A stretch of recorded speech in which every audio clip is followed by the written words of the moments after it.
What's going on, everybody out there? This is Popular Stranger, and today we got another episode of my Colorado Rockies franchise in MLB 14 the show. This is episode number 9, game number 39 of the season, and we are in Cincinnati taking on Matt Latos and the Cincinnati Reds. This is the first game of a 3-game set on the road before we travel over to Kansas City to take on the Royals for 2 more games. And in the last episode, we had an opening game of a 4-game home-and-home series with the Texas Rangers. You guys saw game number 1, which ended up being a loss. We had one more game in Colorado, and we'll pick up where we left off in that game against the Rangers. Josh Rutledge would extend his hitting streak to 14 games. He had an RBI single in the first inning. With him on base, Michael Kadire, the very next batter, would come up, and he would blast his 10th home run of the season, giving us a early 3-0 lead. We'd add 2 more runs in the second off of a triple from DJ LeMahieu. So we're up 5-0, but the Rangers would not lay down easily. They would strike back quickly, scoring 2 in the third and 3 in the fourth to tie things up. We take a 1-run lead, and in the 5th inning, Cargo would hit his 7th home run of the season. It was a 3-run shot. The final score would be 9-7. Lyles would be the winning pitcher. LaTroy Hawkins comes in and gets the save, and we improve our record to 24-11. So we would continue on with this series against the Rangers, but again, it's a home-and-home series, so we would travel to Texas to take them on for 2 games in their home ballpark. The first game in Texas is a very low-scoring game. The Rangers would get 2 solo home runs from Sin-Soo Choo and Mitch Moreland in the first. I called him Mortland. In the first and the 6th innings, so they'd be up 2-0. We'd eventually score our first run of the game in the 7th off an RBI from Charlie Blackmon, but that was pretty much it. The final score would be 2-1. Chassin would get his first loss of the season, making his record 4-1. He went 6 innings pitched, 8 hits allowed, 8 strikeouts, and the 2 solo home runs pretty much were the game. So we would drop to 24-12 with that loss, and then 1 more game in Texas against the Rangers. We got off to a very terrible start, down 5-1 all the way into the 9th inning right now. It got a little interesting. Cargo would hit a 2-run home run to make it a 5-3 game. The next batter would be Nolan Arenado. He would get on base, and we would bring up the game-tying run to the plate, but it just did not happen for us. We would come up short, 5-3, dropping 3 out of 4 to the Rangers. Final score, 5-3. Record would fall to 24-13.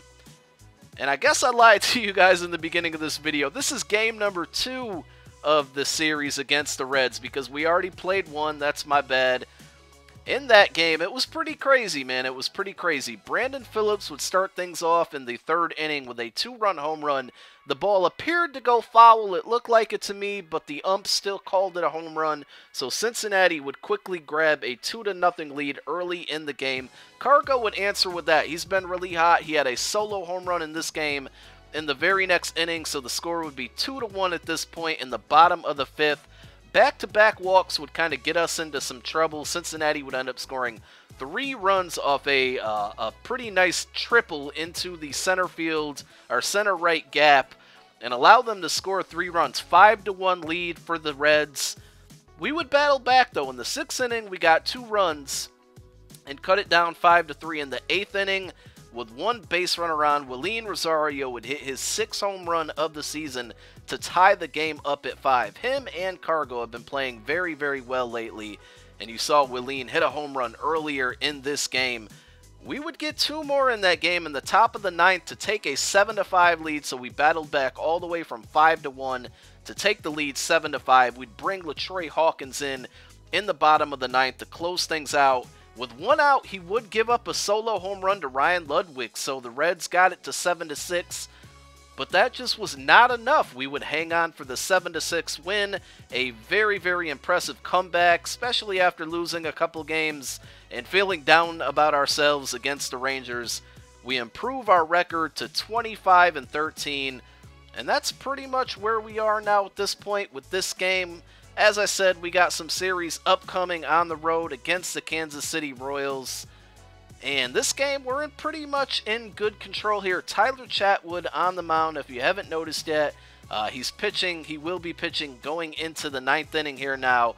We had a couple more at-bats. Not very good and productive at-bats, trying to add on some runs. But Willian's going to pop out and hear another fly out to the second baseman.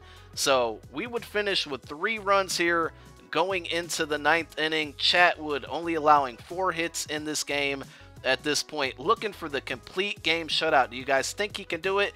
Here's out number 1, a fly out to Justin Morneau. Next batter up is going to ground out to Troy Tulowitzki, who throws it over to Justin Morneau. There's out number 2. I believe this is Joey Votto, the next batter.